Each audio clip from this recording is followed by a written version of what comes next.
गए जाकर के कृष्ण बलदाऊ को बताया। कृष्ण बलदाऊ ने कहा हमें तो आपने बताया लेकिन हमारे मैया बाबा नंद बाबा और मैया को ना बताइएगा किस कारण से ले जा रहे हैं। भगवान ने कहा मथुरा का मेला हम देखने जाएंगे। नंद बाबा ने कहा हम अकेले भेजने वाले हैं। तो बोले तो सब चलो। तो सब लोग तैयार हो गए जाने के लिए।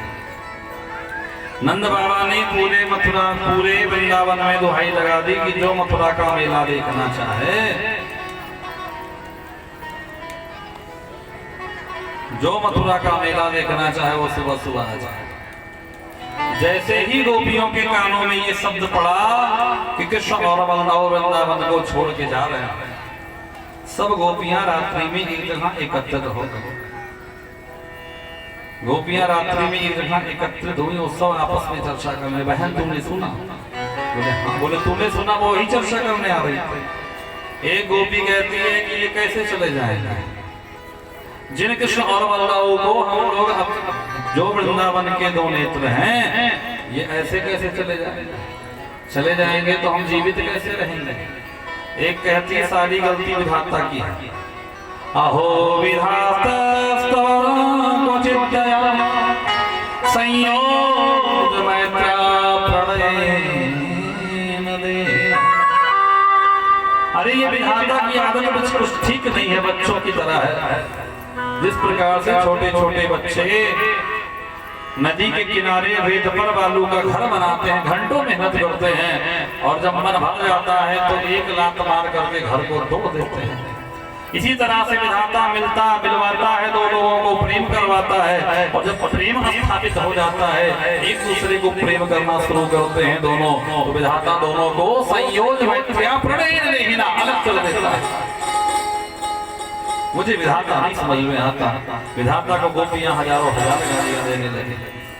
एक ने कहा या क्रूर ही क्रूर बन के चला जा। एक गोपी कहती मैं तो नहीं जाने दूंगी। तो तू क्या करेगी? बोले मैं सामने लेट जाऊंगी रथ। किसी गोपी ने कहा अगर तू रथ के सामने लेट जाएगी तो कुल के बंधु बांधवों की इज्जत का क्या होगा? उनकी इज्जत का क्या होगा? बोली बहन अरे इज्जत का तो तब ख्याल रखेंगे जब हम जीवित रहेंगे। इज्जत आप कब सोचेंगे?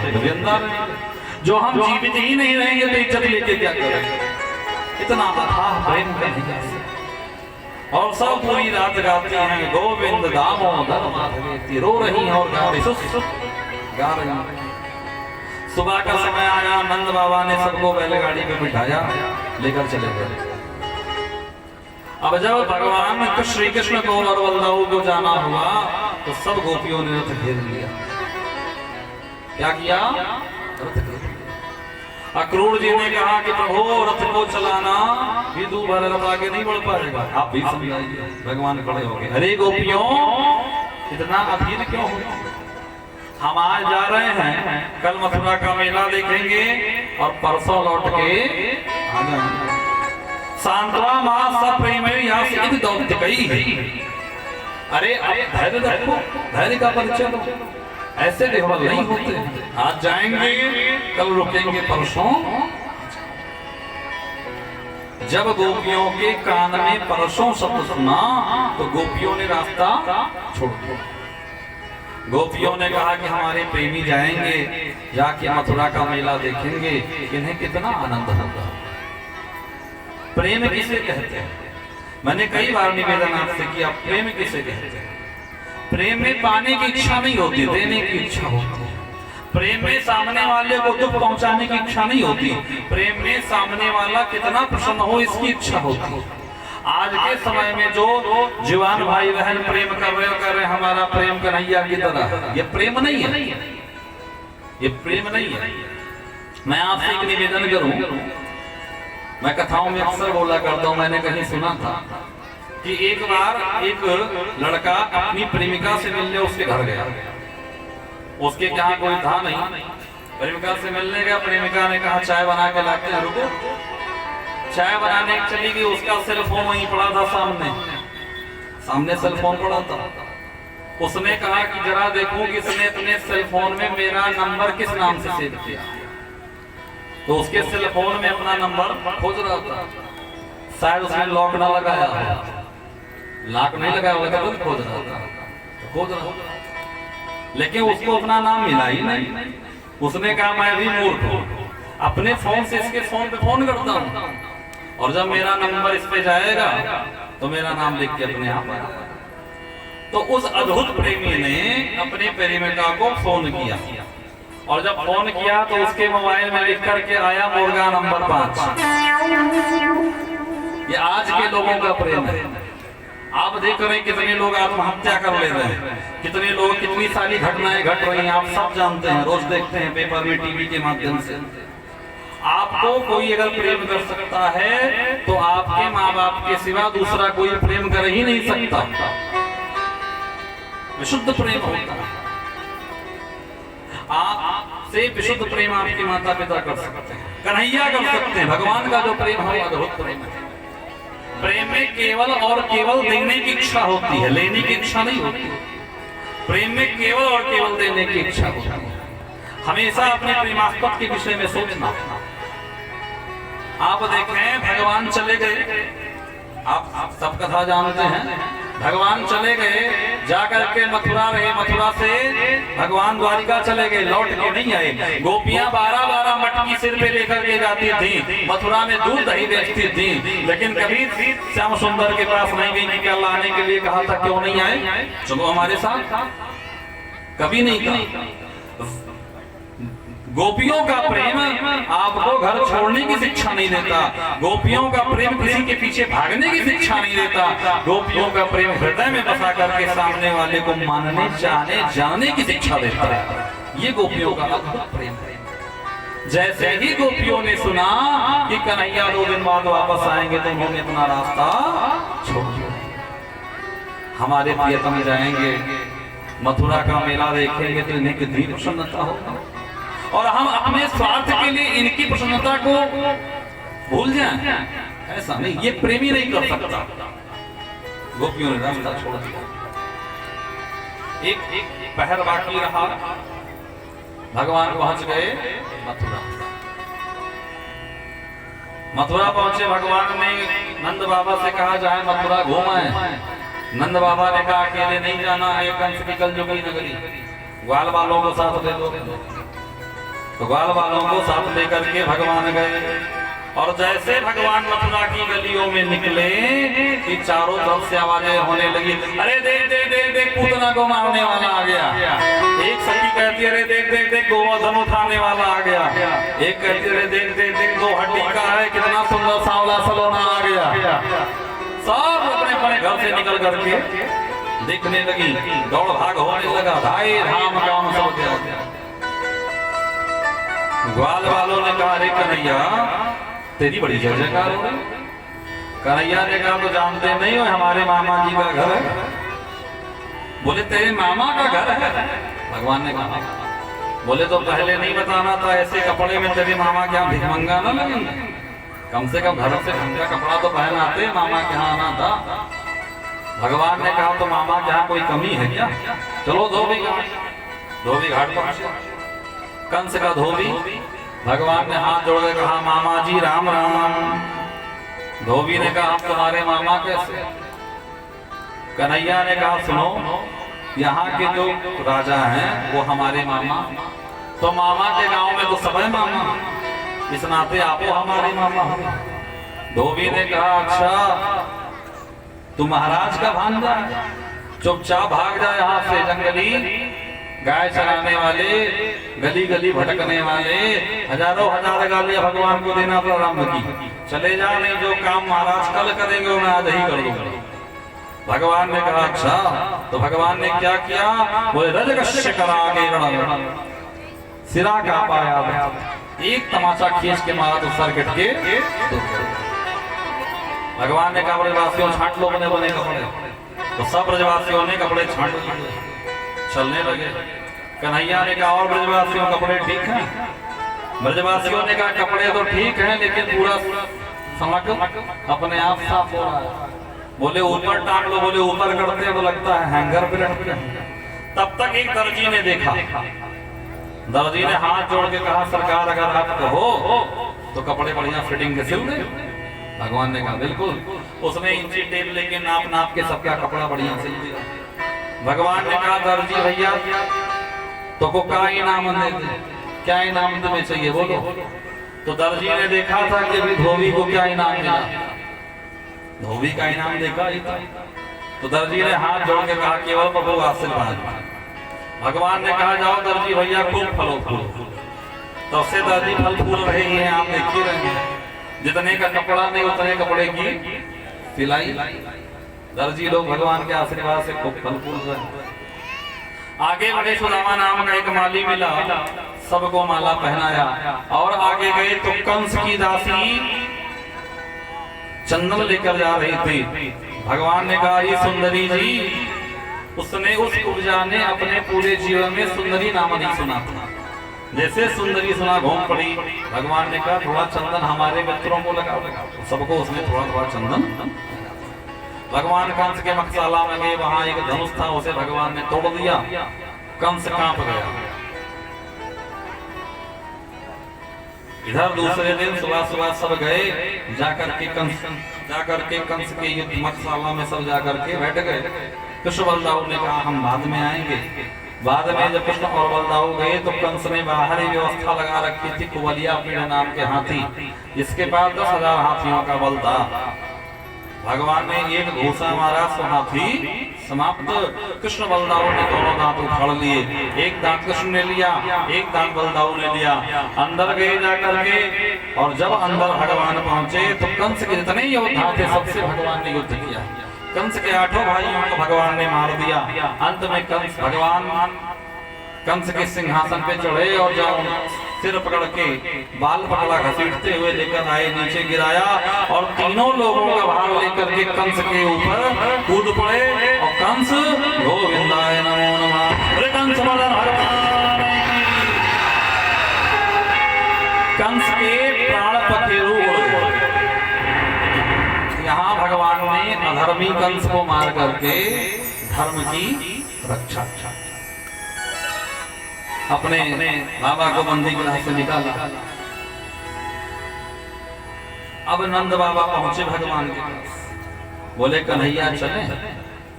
भगवान ने कहा बाबा आप जाओ, हम बाद में। नंद बाबा ने वहां सब सुन ही लिया था, लेकिन चले गए नंद बाबा सबको लेकर के।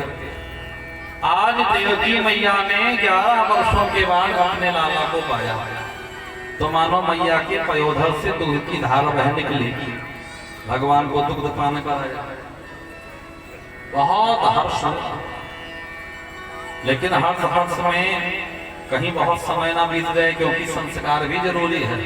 तो यज्ञोपवीत संस्कार कराया, और यज्ञोपवीत संस्कार कराने के बाद पता किया कि सबसे अच्छा आश्रम कौन सा चल रहा है, गुरुकुल।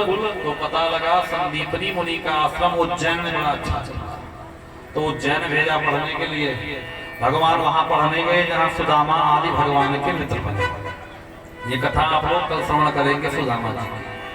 भगवान पढ़ के वहां से आए, यहाँ भगवान के सखा बने उद्धव के, बृहस्पति के मित्र, बृहस्पति के शिष्य उद्धव जी महाराज। एक दिन भगवान अकेले में बैठ के सोच रहे थे, और सोचते सोचते भगवान के नेत्र सजल हो गए। उद्धव जी ने कहा कन्हैया आप किसी को याद कर रहे हो? भगवान ने कहा उद्धव मोहि ब्रज बिसरत नाना, मैं चाह के भी ब्रजवासियों को नहीं भूल पा रहा, मैं कदम की छांव को नहीं भूल पा रहा, ग्वालों को नहीं भूल पा रहा हूं, अपनी माँ को, अपने बाबा को, गोपियों को नहीं भूल पा रहा हूं। तो एक काम करो उद्धव, तुम वृंदावन नहीं चले जाओ? उद्धव ने कहा क्यों सरकार? बोले मैं इसलिए नहीं भूल पा रहा हूं, वो हमें याद करते हैं, और जब वो हमें याद करते हैं तो हम भी उन्हें याद करने लगते हैं। आपने देखा होगा आपके जीवन में कभी ऐसा होता होगा, जब आपको कोई बहुत याद करता है तो आपके मन में असीम सी घबराहट होती है, लगता है कोई याद कर। उद्धव ने मन ही मन सोचा हम चले तो जाएं वृंदावन, लेकिन वहां जाकर के जो लक्षणा, व्यंजना, उदास, अनुदास, हर्ष, शुद्धि, विप्लुत और वेद और व्याकरण की बड़ी बड़ी बातें समझाएंगे तो हमारी बात समझेगा कौन? वो गंवार गोपियां। लेकिन फिर भी आप कहते हैं तो हम चले जाएंगे। उद्धव जी को भगवान ने एक पत्र दिया, उस पत्र को लेकर के उद्धव जी वृंदावन गए। उद्धव जी उस पत्र को लेकर के वृंदावन गए। सबसे पहले नंद बाबा के यहाँ पहुंचे। उद्धव जी को भगवान ने अपना पीतांबर उड़ा दिया था। नंद बाबा ने देखा, दूर से तो लगा कि मेरा लाला आ गया। दौड़ के गए नंद बाबा, जा करके नंद बाबा ने उद्धव को गले से लगाया। और जब गले से लगाया, पास से देखा तो समझ गए कि ये हमारे कन्हैया नहीं है, ये तो कोई कन्हैया सा है। कन्हैया नहीं है, ये कोई कन्हैया सा है। उद्धव जी ने कहा, बाबा प्रणाम, मैं आपके पुत्र कन्हैया का मित्र, उन्होंने मुझे भेजा। नंद बाबा ने कहा, कन्हैया खुद नहीं आ पाया, तुम्हें भेजा। चलो ठीक है उद्धव, आओ। अंदर लेकर के गए, स्नान ध्यान से निमित्त कराया, भोजन आदि कराया और पूछने लगे, भैया मथुरा में सब ठीक है ना? वसुदेव जी ठीक है ना? देवकी ठीक है ना? सब मथुरावासी सारे परिकर ठीक है ना? पूछना तो चाहते हैं अपने कन्हैया के बारे में, लेकिन बाबा सोचते हैं अगर कहीं कन्हैया के बारे में सीधे पूछ लिया, कंठ अवरुद्ध हो गया तो बाकी बात मैं नहीं कर पाऊंगा। पहले सबके बारे में पूछ लिया और बाद में कहते हैं हमारा कन्हैया कैसा है? क्या कभी हमें याद भी करता है? या अब तो वो राजा हो गया, हमें क्यों याद करेगा? उद्धव कहते हैं, बाबा मैं आपको एक बात बताऊं, जिन्हें आप अपना बेटा समझ रहे हो ना, वो केवल आपके बेटा नहीं तो कौन है? बोले वो निर्गुण है, निर्विकार है, निर्विशेष है, निरुपम है, निरुपाधिक है, वो तो अजन्मा है। वेद भी उनके विषय में नहीं जानता, नेत नेत नेत कहते हैं, वेद भी उन्हें नहीं जानता। आप जिन्हें अपना बेटा मान रहे हो, न माता न पिता तस्य न भ्रातर्न शत्रुता, न कोई माता है, न पिता है, न भाई है, न बंधु है, न मित्र है, न शत्रु है, तो साक्षात परब्रह्म परमात्मा। एक बार बताऊं बाबा, अगर उन्होंने लौटने का वचन दिया है तो जरूर आवेंगे, लेकिन आप उन्हें अपना बेटा मत मानो। नंद बाबा कहते हैं, उद्धव भैया मैं तो अनपढ़ गंवार, एक मोटी सी बात जानूं, अगर किसी व्यक्ति का पागल बेटा भी घर छोड़ के चला जाता है तो वो कहता है कि मेरा बेटा वापस आ जाए, और तू कहता है कि मेरा बेटा साक्षात भगवान है, तो मैं भगवान जैसे बेटे को कैसे भूल जाऊं, कैसे उसे याद करूं? उद्धव जी का दिमाग नहीं काम कर रहा है कि क्या कहें। जितने यज्ञ हैं, जितने शास्त्र हैं, जितने वेद हैं, जितने पुराण हैं, जितने उपनिषद हैं, सबका केवल एक ही सार है, सबके फल हरि भगत भवानी, और वो तो पहले से ही कर रहा है, समझाएं। उद्धव जी निरुत्तर हो गए, गोपियों के पास गए उद्धव जी। गोपियों ने जब उद्धव जी को देखा, पीतांबर ओढ़े हुए उद्धव के हाथ में पत्र को देखा तो गोपियों ने छीन लिया, एक एक टुकड़ा लेकर सब बैठ गए। उद्धव कहते हैं, रुको रुको मेरी बात तो सुनो, लेकिन कोई उनकी बात को सुनने वाला नहीं है। एक गोपी आगे आई, बोली वो महाराज नहीं आई। उद्धव ने कहा, उन्होंने हमें भेजा है गोपियों, मेरी बात तो सुनो, तुम निर्गुण ब्रह्म की उपासना करो। गोपियां कहती है, उद्धव निर्गुण कौन देश को वासा, निर्गुण कौन है हमें नहीं पता। तब तक राधा जी के चरणों में एक भंवरा आके बैठा, यहाँ से भ्रमर गीत के माध्यम से गोपियों ने उद्धव पे कटाक्ष किया। गोपियों ने कहा कि यदि बहन आपस में चर्चा करें, जानती हो ये जितने काले होते हैं सब कपटी होते हैं। काले की कपट कथा तुम्हें क्या सुना है? शूर्पणखा तो आई थी प्रेम निवेदन करने के लिए, लेकिन इसने क्या किया कि शूर्पणखा के नाक कान ही काट लिए। बलि तो इनको 3 पग भूमि देना चाहता था, लेकिन बलि का इन्होंने सब लूट लिया। बाडी सुग्रीव तो आप दोनों भाई थे, लेकिन इन्होंने दोनों को लड़ा दिया और छिप करके बाली को मार दिया। उद्धव जी के कान खड़े हो गए।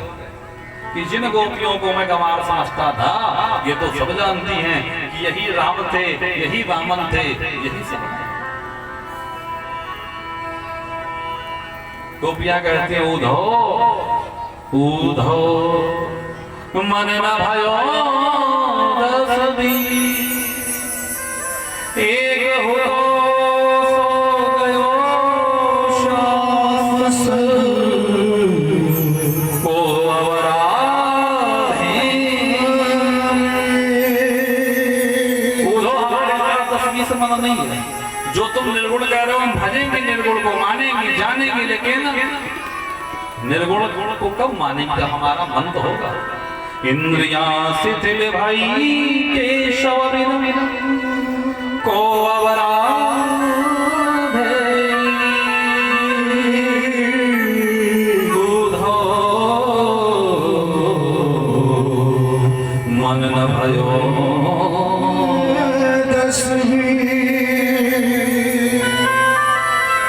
गोपियां उधो से कहती हैं उधो दीवार